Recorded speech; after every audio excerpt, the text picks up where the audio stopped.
Hey, folks, welcome to the Accessible Hunter Podcast. I'm Greg Trainer along with my co host, Mike Hudson.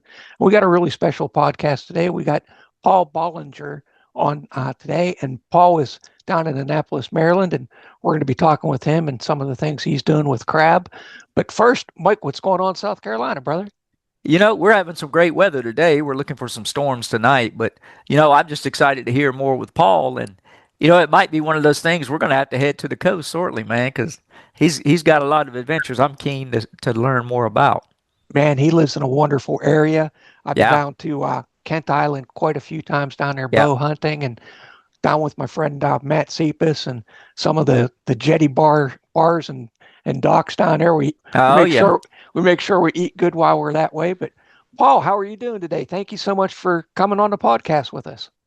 Well, I'm elated to come, and I don't know if I'm here to talk about boating or now you're bow hunting. We always have a giant herd of deer down here on this part of the peninsula in Annapolis, and anytime you want to come and help cull out the herd, you're most welcome.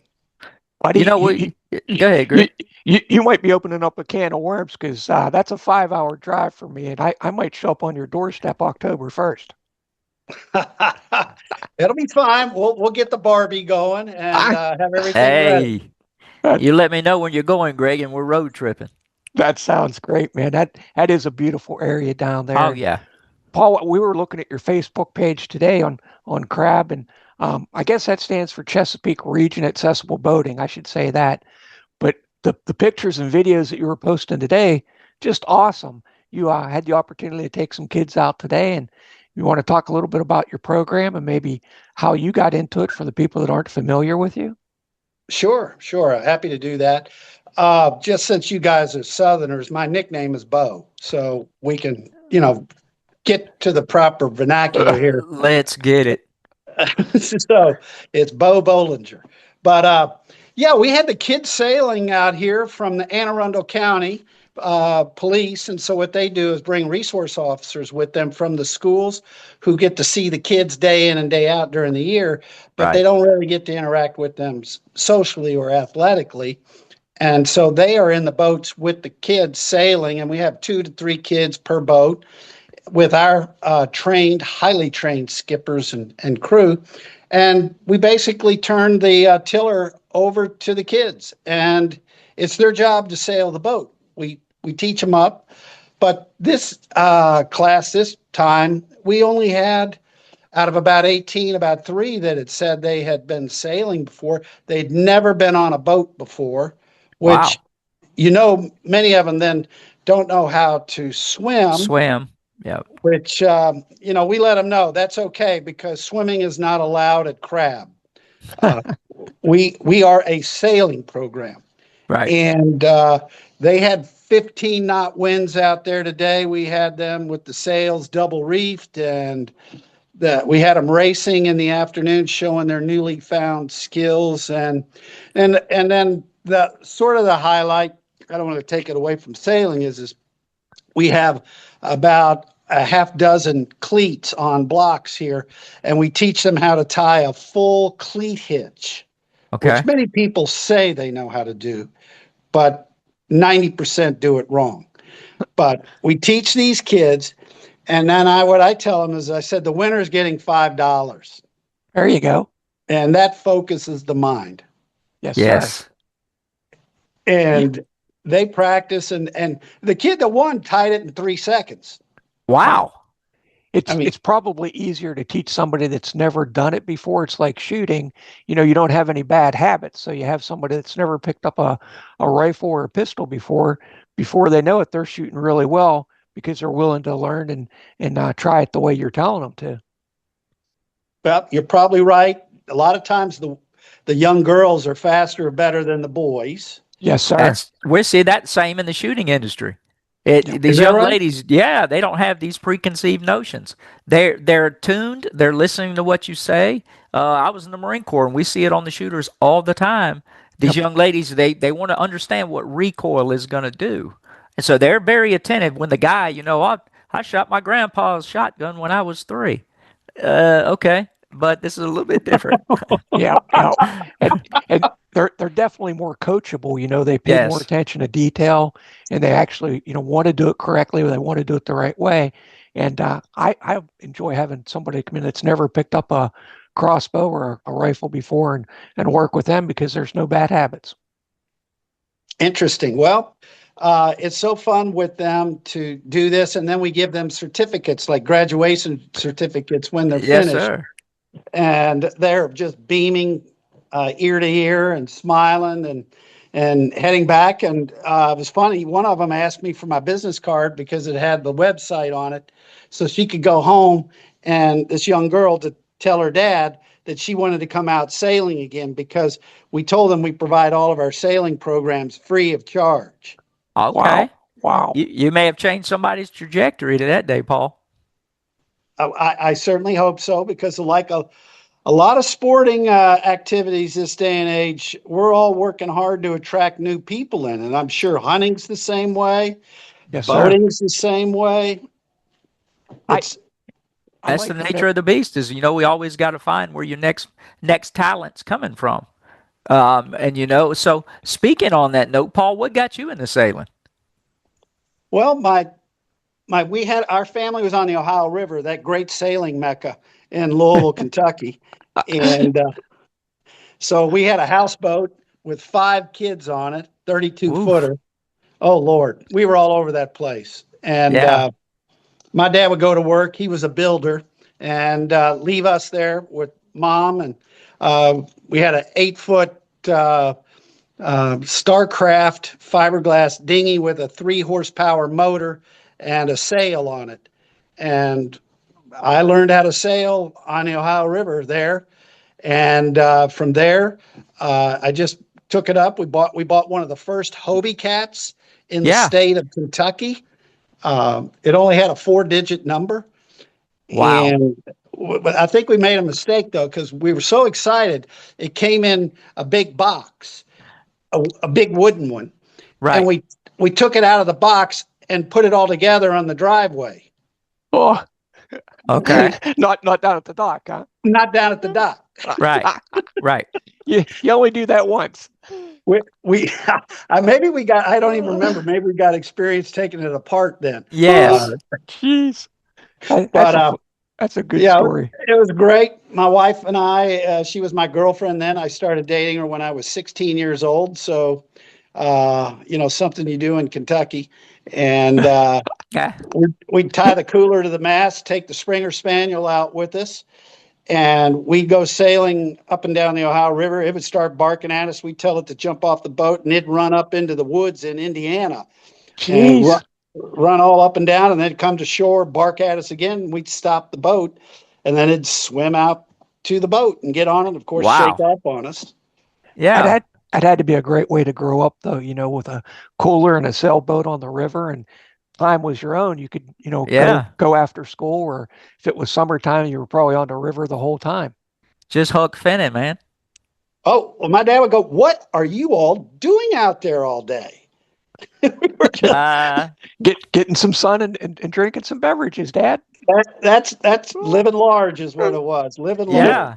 Yes, Well, it I is. I grew up we in Hawaii and Hobie Cat was huge, but a lot of times out there they get massive wind, massive waves, and next thing you know they got the and I don't know how yours was set up, but the center part was a little spongy area that we could get in, and next thing you know they got it up on one side. I'm sitting here trying to envision what the pooch was doing while y'all had that thing cocked up.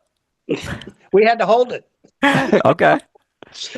I took my 2 year old out once like that down in Hilton Head, and we were on one pontoon flying the other one, and he was screaming bloody murder. And I was holding on to him. My wife, thank God, wasn't anywhere around. Yeah. Oh, you said it at the beginning. It's a sailing organization, not a swimming organization. And Yes. I kind of figure if we're swimming together, we're in trouble, right? Amen. Amen. One, There's a one, place and time for everything. one of the big things we talk about is wheelchair safety around the water, because Mike and I are both high level quadriplegics, and we don't have trunk control. So we're usually using a chest strap or a seat belt to keep us in our chairs. But anytime we get around water, we always make sure we don't have that seatbelt on and chest strap. So if we do accidentally go over, we're able to float free of our chair and not be the anchor, as you were saying earlier, going to the bottom of the Chesapeake there. Well, that happened to our founder one time at the Annapolis Boat Show. He fell in the water at the boat show, and the only thing that saved him, well, there were 2 or 3 midshipmen near him, and they dove in the water and went down there and brought him up. Yep. Yes, sir. It Wow. happened so fast. So Yep. fast. That's why they're accidents, man. It's crazy. That's right. It's scary. But let me tell you a little bit about crab. And, Please. Yeah.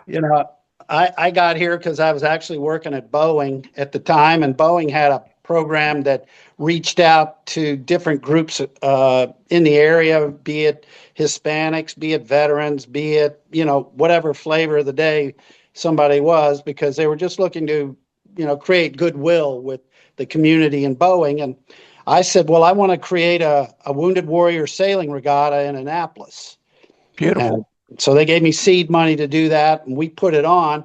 And needless to say, the only organization I could work with that had the adapted boats was Crab.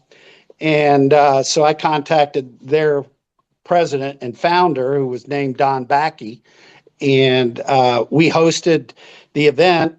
And it was modestly successful because I had a lot to learn from how to recruit warriors from Walter Reed Yep. and get them to come out.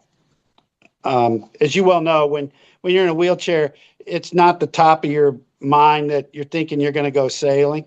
Right. Absolutely. What a challenge to get that mindset of people that we can still do this and we can still have fun and do anything that we want.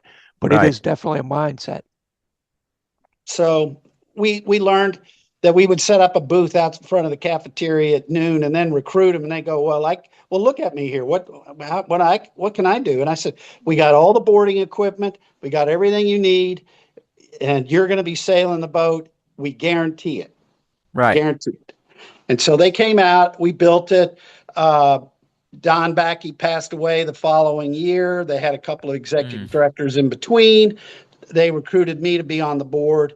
And then a year later, they let the executive director go again. And I was sort of in between jobs, deciding whether I was going to retire or keep working. And most of my career had been in the airport industry, working with engineers, architects, and planners to build airport terminal buildings. Wow. Yeah. And runways and things of that nature. And I'd also worked with the Department of Transportation on one of the first regulation by negotiation on accommodating people with disabilities onto aircraft. Wow. Wow. Okay. So I had a background in working with a lot of different groups representing a variety of disabled travelers. And so I came on board at Crab, and they had one part-time employee. And when I told her we were going to need her to start working full-time to get the organization back up and running, she says, well, I quit. And Oh, wow. so Jeez. I turned to my wife, who used to work for the Medal of Honor Foundation, Okay. Yeah. planning huge events for the honorees. Yes. And she and I had worked at another trade association together, her more in finance administration and me outward and doing the work of the organization. And I turned to her and I said, honey, next up, you're it. You're recruited. Wow. So God bless her. We commuted from Alexandria, Virginia to Annapolis for a year and a half, lived on our boat. It's a 34-foot express cruiser. Very comfortable, but it's 34 foot. Yeah. And worked in the office 8 hours a day, and then we're on that Went boat. home. Yeah. And then on Friday, we leave and go home and do laundry, get the mail, cook more food, put it in the cooler, and get ready and pack up and come back on Monday. And we did that for a year and a half through the winter, through everything. Wow. I told the board of directors, I said, not a single one of you guys would still be married right now. Not No. one of you. That's right. You got a good No. one. You got a good one, buddy. Man, I got to say thank you for not only all the work you guys have done for the disabled groups, but again for the veteran side, man. You guys have put it out there, and here it is, a pound of flesh, man. You and your bride are going through a year and a half of living on a boat. Great memories, but probably not the greatest. My bride would have said that's a big no. Well, Oh, you get a kick because my dad said, "Wow, you all are living the dream. Most people want to do what you're doing, work and yeah. live on a boat, and all No, this." I was no, like, It's good not for a month exactly or that. it's good for a month or two, but those close quarters, a year and a half, and in the wintertime, and no. in Chesapeake Bay, I'm sure you had some real challenges to get through there. And just thank you so much for doing all that because you touched so many people over the years. I can't imagine how many people you've taken out sailing and had the opportunity to really sit down and talk with them and basically change their outlook on life. Well, jumping ahead, so we were at Sandy Point State Park for 32 years with a use agreement for a single floating dock for our 4 boats. And the board said, we need to go get some new boats. These boats are 35 years old and they were pretty beat. So we were fortunate to get Beneteau, the largest boat manufacturer in the world, and Annapolis Yacht Sales here to each donate a boat to us, and then we bought 4 more at cost, and Wow. that's Wow, how we reloaded with brand new boats here. Great boats. fantastic. And then we got a 40-foot power catamaran that we've completely outfitted so that our wheelchair guests can roll right on the boat and then they go fishing off this catamaran. Love it. Man, that is Uh, fantastic. yeah, a funny story with the Paralyzed Veterans of America were here with their Yeah, national board of directors from all over the whole country. yeah. And I'm walking down the dock with them, and everybody has their PFDs on, as we require everybody here before they leave the land. And I'm explaining the sailboats, the racing car bucket seats in them, the 4-point harness belts, the transfer slide to get into the boat, and how we do this and everything else. And then one of them turned and pointed to the catamaran and goes, "Well, what's that?" And I said, "Well, that's our power catamaran for fishing." And they all went, "Yeah, no, we don't want to go sailing. We want to go fishing." There you go. Changed the whole trajectory of Where that day. where you going after uh, sea bass? What do they call those? Uh, Rockfish up r- here. rockfish. Yeah, yeah. Yeah, And that's just a good time if you can get people with rods in their hands, huh? they absolutely love it. We had a 103-year-old World War II veteran on the boat, Wow. and he was with I think I may have the number wrong, but the 761st Tank Battalion, which in essence were the Tuskegee Airmen in tanks. Tanks. Yeah, Oh, yeah. And that's something you think about the history that we're losing, and being able to hear those stories. That, Paul, to me is when I love to get around these groups. I'm sure you've got amazing stories just interacting with folks like that. Well, he only used a cane, wow. I mean, at, and at 102, can you imagine all the stuff this guy's seen? I mean, wow. well, he told them the Russians saved their bacon one time. Wow. And these were the guys that Patton just threw in wherever there was a S show going on. Yes. Hmm. Just the living history that you can get from people. And, Mike and I have gone hunting with a lot of folks with disabilities, and it's amazing the stories that they tell you, not necessarily the first hour of the trip, but after people get comfortable with you and kind of share stories and, they share their lives that, hey, we were struggling with this or that. People don't often open up in the first 10 minutes, but when you're on a boat for a couple hours, I imagine you get pretty close and get the real stories from people. Well, you couldn't be more right because it's a couple of things. We see the process where number one, they never thought they'd be on a boat. Right. Mm-hmm. Number two, they are on the boat and now they're being told they're in charge of sailing it. Yes. And sometimes they're pretty reticent. They go, no, I don't want to do that. But skippers are trained to be able to encourage them to put their hand on the tiller, and the skipper can put his hand behind them, but just help guide them. And pretty soon, just take your hand off, and Right. that warrior or disabled guest is beaming that they've got that sailboat in what's called the groove with the wind and the heel of the boat and everything, and just smoking, loving it. Just to be Yeah. able to control that. Yep. Yep. And now you've given him something back that he didn't have before. Control of something in his life that was mass chaos before. Well, you're exactly, that's a great summary, because that's a lot of times what the kids say when Yeah. they come back. We go, "How was it?" And they go, "It was so peaceful." Mm-hmm. Yep. It really puts you in a situation that, you're looking at the water, you're listening to the wind, you're looking for birds. Just the peaceful moment that maybe if they're living in a city or they have neighbors or all that noise around them, that things can slow down and really kind of soak in the sun and the salt air and uh, fellowship and camaraderie. I'm sure on a boat because you're kind of interdependent on each other on that sailboat, that Mm. everybody has a little job to do and you have to do it right, to get back to shore. You're spot on, and that's what makes some of our recovering warrior. We changed it from wounded warrior to recovering warrior, and the story behind that is that we had a one of our regattas, and a army captain stood up, and he was British, so he married an American and transferred to the American Army, and he was a captain, Hmm. and was injured. And he said, you say wounded, but he goes, that's what we were. Right now, we're recovering.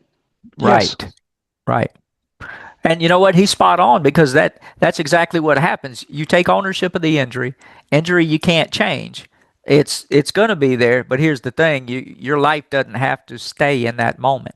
Now you can move on to something bigger and better. Right. Right. Right. Well, you guys know, and when they're warriors, they're used to being teams and Oh yeah. teams. Yes. Yeah. So just like you said about the teamwork on the boat, if you don't work as a team, you're not going to go fast or forward. That's Right. right. We can, what's that saying, Mike? We can go fast alone, but we go Yes. farther together. Yes. That's a big statement for the team guys, and uh, with spinal cord injuries, I know I'm dependent on so many people in my world, Yeah. in my little orbit, that, when I can contribute, if I could take the tiller in my hand in some way and drive the boat, that would be amazing because I don't really get that opportunity very often to be in charge of the boat of life. So I could see where a lot of kids and you know, people would enjoy that, spectacularly.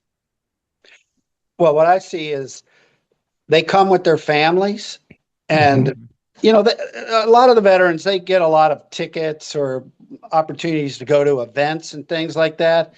And I call it, like four fannies facing forward. And Yeah. Yeah. they're all sitting there and they're watching the game or whatever. The interaction is, do you want a beer? Do you want popcorn? Do you want this? And that's about it while they cheer or yell for the game.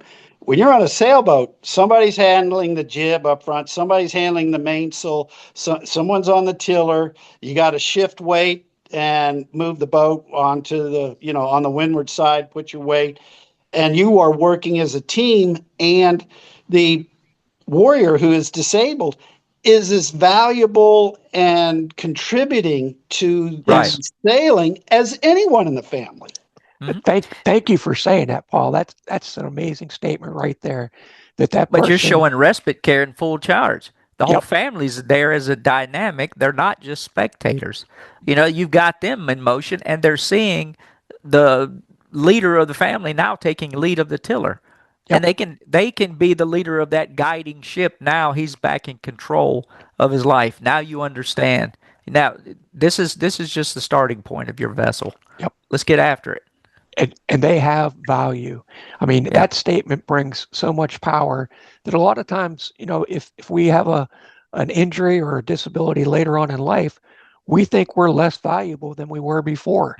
Mm. And you're validating that person and saying you still have, value. You're part of the team. We value you. That's powerful, Paul. Well, I'll say this because it's better when other people say it, not me. Um, I go out and get my conversations with our guests, as we call them guests. And one woman who was here had 9 ankle surgeries and was in a wheelchair. And I came out and she was almost crying. And I was like, oh my God, she just got here. What happened? And I sat down next to her, get eye level, and said, "I'm sorry, what's going on?" And she goes, "Oh no, no, it's not. Don't be sorry. I just don't understand why every place can't be this accessible." Yes. It's tough, man, because Greg and I got to go to an amazing rehab facility in Atlanta.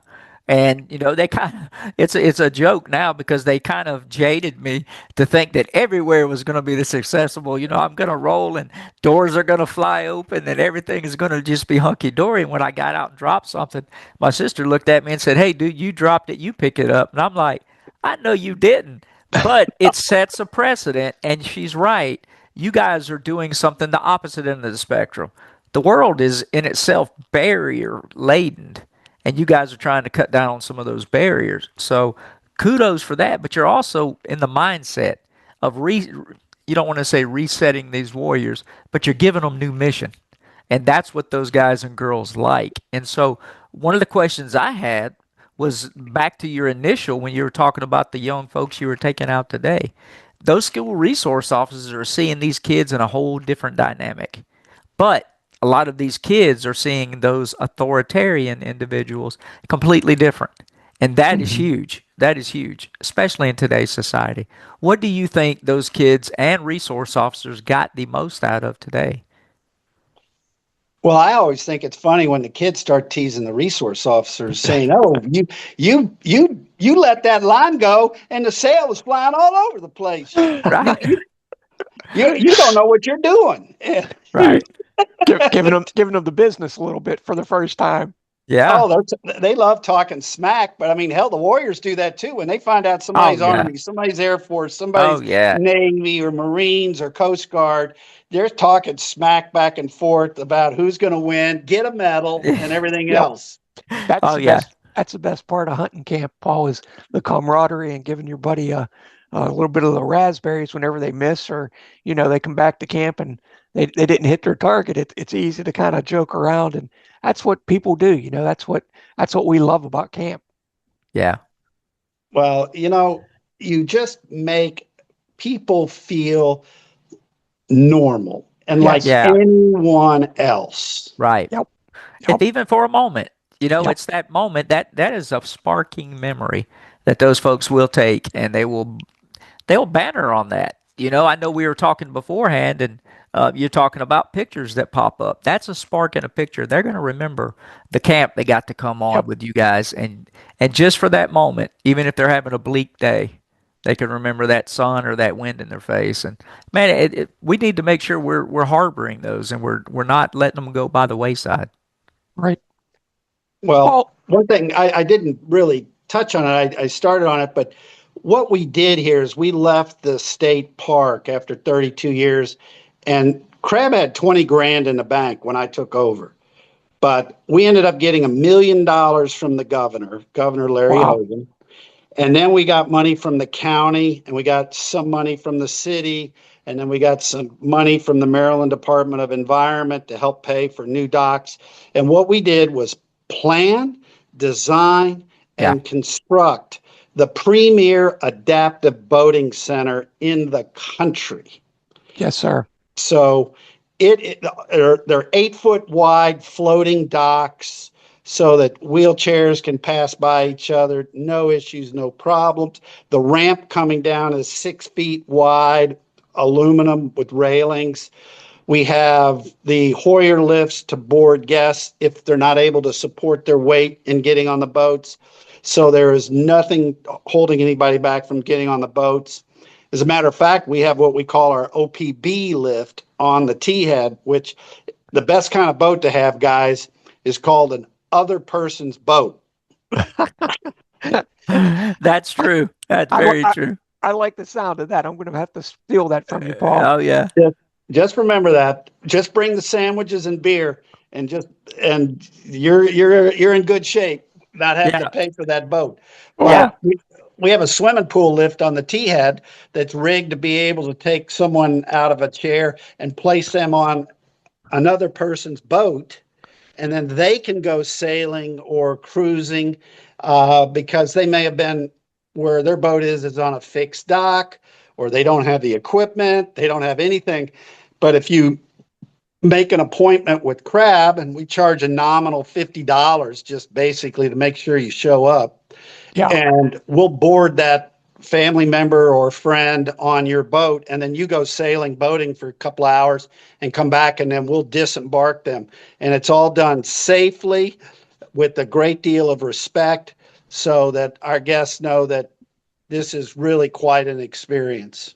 See, I didn't know that, Paul. And, I've got a buddy down there that has a boat and things. And we always wondered about getting my power, chair onto his boat to be able to go out with him. And that's a fantastic service that you guys offer for, people with disabilities, that they can still use their friends and family's boat and just go out for the day. And what a wonderful opportunity that is. It's part of our being open to everybody, Yep. even though we had a huge battle with the assistant attorney general of the state when we were getting public money, that they wanted us to be a community boating center open to everyone. And we said, well, we can't do that. That's not our mission or our Right. model. And we are an adaptive boating program. Yes. And we had to fight that tooth and nail. And finally we won. And the compromise, gentlemen, is we're open to the public November 1 to March 1 on an appointment basis. There's no boats here. You can Right. walk on the property, you can see what you want to see, but that's the extent of being open. Yeah. Nice. Hey, Nice. I'm glad you won that compromise. It worked out great. We've got a 2,600 square foot building here that is 100% ADA accessible, and our galley is accessible. We have two ADA, well, let's put it this way. We have 5 ADA restrooms on the property. Not a single one is exclusive to able-bodied people. We do not have anything that is exclusive to able-bodied. Nothing. Yep. So it's all inclusive. All inclusive. And we have a roll-in shower here in the one in our building, so that in the future, like Crab, Don Backey was paralyzed from in a wheelchair from a car accident. If the future executive director, president is in a wheelchair, they have a shower as well here. Hey, Awesome. And the Awesome. loser of the race, chunk them in there and hose them off. It is what it is. well, Oh, it's got two shower heads that work together, and I mean, you can make it a car wash if you want. shower with a buddy. You got it. Paul, I know So, that. Oh, go ahead, sir. no, go ahead. Oh, I was just going to say, I know you've been doing this for a long time, and do you have people that come on multiple trips, and how do you kind of see them over the years progressing with their confidence, and people that have been out with you a couple of times, the change in them from maybe the first trip to maybe the third trip? Well, that's a very good question because we have so much demand here. And we generally have taken out 1,800 guests a year in a 6-month period. Wow. Wow. That's a lot of lift. Yes, Yeah. it is. And Yes. 60% are people with disabilities. The other 40% are family members or caregivers. Hmm. Yeah. So that's just part of the process. But um, we have a finite amount of capacity. Yeah. But that said, we do encourage people to come out more than once, because if you come out twice or whatever, it's almost like it's teasing you. I mean, you learn a little bit, and then but we have some that come out at least 2 or 3 times a month, Well, nice, nice. and the progress. Okay, I'll start with a young girl from Walter Reed. She was paralyzed from a helicopter crash. And her mother from Iowa was there taking care of her. It ended up getting divorced because she had to take care of her daughter, and her husband didn't want to put up with that. And Wow. so she was in a wheelchair, said, "What do you mean you want me to come out sailing? Look at me." And we said, "Yep, we can accommodate you. You're Oh, good." And the mother said she hasn't been out of this building in 3 months. right. And so building 162 there at Walter Reed. And I said, "Well, come on out." The mother brought her out. We got her on the boat. She went sailing. The next year she came back in the regatta. She was on a walker. The next year she came back out again, 3 years in a row. She was on a cane Wow. So steady progress. and went from there and did great. That's Yeah. awesome. Awesome. You know, Paul, I got a question for you. With that amount of intake and that amount of individuals coming in that compressed amount of time, what is your volunteer rate? You got to have a phenomenal pool of volunteers. Um, Spot on. We trained 164 volunteers this year, Wow. Wow. and they have to go through a background check, as any place does. They have to read the 47-page manual, which a third of it is devoted to the boats, the motors, sailing, but 2/3 is devoted to how to sail with our guests. Wow. Fantastic. Yeah. That way you know they're in it. They're in It's this thing for the long haul. exactly. And Paul, we know that you have a event coming up here shortly, a yearly cup. You were kind of telling us a little bit about that off air. Would you kind of like to go over that and let people know what's coming up? Sure, sure. We're having the 20th annual Crab Cup on August 15th at the Eastport Yacht Club here in Annapolis. And we'll probably have close to 100 sailboats in the pursuit race. And then we have about a dozen or so boats in our poker pursuit race where they go to different locations, hold up the sign, get their picture taken, and then they electronically get a playing card sent to them, Wow. and so they create a hand that they have. Right. Okay. So we want to get the power boaters into this mix here, and then everybody comes back, and from 4 o'clock to 9 o'clock we have two bands. One's the Unified Jazz Ensemble, big great band, and then we have Misspent Youth, which we all kind of resemble, and they're the best cover band in Maryland, and it is a rockin' evening. I'm telling you, Boatyard Bar and Grill provides all the food, and Mount Gay provides all of the beverage. So, you can have anything you want as long as it's Mount Gay. Well, But we Right. but we do serve beer, wine, and soft sure. drinks and things like that. But we have a silent auction, and we have all the awards for the races, and it's just an incredible evening where about 600 people come to the party, Wow. Yeah. Wow. Yeah. And you know and that right there puts the epitome of FUN in the fundraising. You know, I hate chasing that almighty D, the dollar part, but man, when you can make an event that much fun, that people will want to come back to that each year. Exactly. Well, you're right. Well, we reward our top fundraisers in it. We have a skipper's challenge that you put a team together and then you encourage your friends, family, business associates to donate to that cause. And the top five get a beautiful Helly Hansen jacket. They get a set of engraved glasses, and then they get their crab cup hat with top fundraiser on it, and they get recognized by everybody there at the event. It's really fun, and the competition's pretty hot and heavy. I bet. I bet it sounds like a good time. I'd like to get in on that poker hand. That sounds like a good afternoon well spent. It is, and we got to get you guys up here. I mean, I'll bring you out in the winter, and we'll take some shotguns out there in our boats, and make that a Hey, Do a little duck multitasking hunting. event. I don't know. You Absolutely. had me when you said all the food and all the drinks. I might have to be over in that section.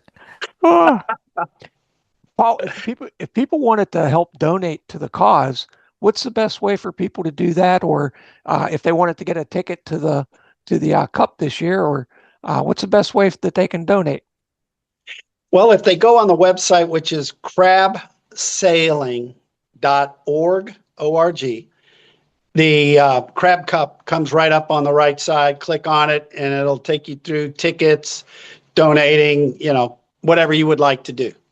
And plus, Perfect. the website's very good about giving you a more in-depth story about Crab, our history, our people, our staff, our volunteers, Yeah. everything. And we're very fortunate to have absolutely an incredible bunch of volunteers, and we train them very, very hard to make the guest experience the best that they ever have anywhere.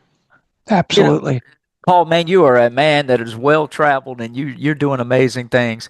I know your time is valuable, and I can't thank you enough for taking time to come on and talk to our little podunk show. But man, if you had somebody that was a newer injury and you were just going to give them a little piece of advice of what to expect when they come out there, what would that little snippet of advice be? Um, our organization was founded by an able-bodied guy who was paralyzed in his 50s, and he Wow. became he became depressed, which happens. Yes. Yes. His friends knew he loved to sail, and he was a big guy, and they picked him up. We don't do that at Crab. We don't pick people up. We treat everybody very respectfully with their proper equipment, and got him on a sailboat and took him out sailing. And he came back and said, "That's it. This is what I've got to do the rest of my life." And he started Crab. So we get you out of where you are and take you where you want to be, because our entire operation is set up to focus on your abilities. There you go. Your disability doesn't keep you from sailing our boats, driving our boats, fishing on our boats. We have radio controlled sailboats, even that you can sit in your chair if you want at the end of the T head and with a PlayStation race other people with these sailboats. I mean, Amazing. it's incredible. But I'll leave you with one last vignette that one of our guys told us, and he was a young paralyzed guest we had, and I was in my office working. And since I don't get to go sailing all the time, like these fine volunteers, but it was a young volunteer who called me up and said, "Hey, Bo, I just had to tell you what one of our guests told me today." And they were out sailing by the Chesapeake Bay Bridge, one of those absolutely spectacular days, blue skies, puffy clouds, great wind. And I said, "Yeah, what did he say?" And he said he was sailing, and he just turned and looked at me and said, "You know, I want to thank you for taking me the farthest I have ever been from my wheelchair, Yes, Wow. sir. and the memories that put me in it." Wow. Wow. That's powerful stuff, Paul. And, when you're touching people's lives like that, it has to feel good. And you probably get back as much as you're giving. I mean, my dad used to always say you get back 10 times as much as you put out there, especially when you're working with folks. And you and your wife have certainly made a lot of sacrifices to get people with disabilities out on the water. And my face hurts just from smiling so much listening to your stories. It has to be an incredible week that, you guys are on the water with people, and probably never gets old no matter what the weather's like or what guest you're with. We call it a very symbiotic relationship that we Yeah. have with guests. Yeah. I can see it, man. You guys are pouring into it and they're pouring back into you. That's the way it should be. Yes, sir. Well, Paul, we know that you got a lot going on, but would love to invite you back on after the cup and kind of hear some more of your stories if you'd like to. But we sure appreciate everything you're doing for people, and Yes. thank you for taking the time to speak with us today. We really enjoyed it. Gentlemen, thank you for inviting me to be on your great show. I appreciate it very much. And again, we invite anybody who wishes to come and enjoy sailing on Chesapeake Bay, because regardless of your disability, blind, deaf, paralyzed, MS, muscular dystrophy, autism, we can take you sailing and give you one of the greatest times you've ever had in your life. Well, buddy, Man, you're definitely going to see me. I'm about 5 hours away, and my wife loves to get down to Kent Island, so we'll definitely plan a visit. We'll try to sail you over there or take you by the powerboat. That'll be a little different trip. there you Sounds good. go. Sounds good. Man, Bo, we can't thank you enough for coming on, and you definitely going to have some more hits from me and my wife. We'll be definitely trying to reach out. Thank you, gentlemen. Have a great evening. You You too, too. sir.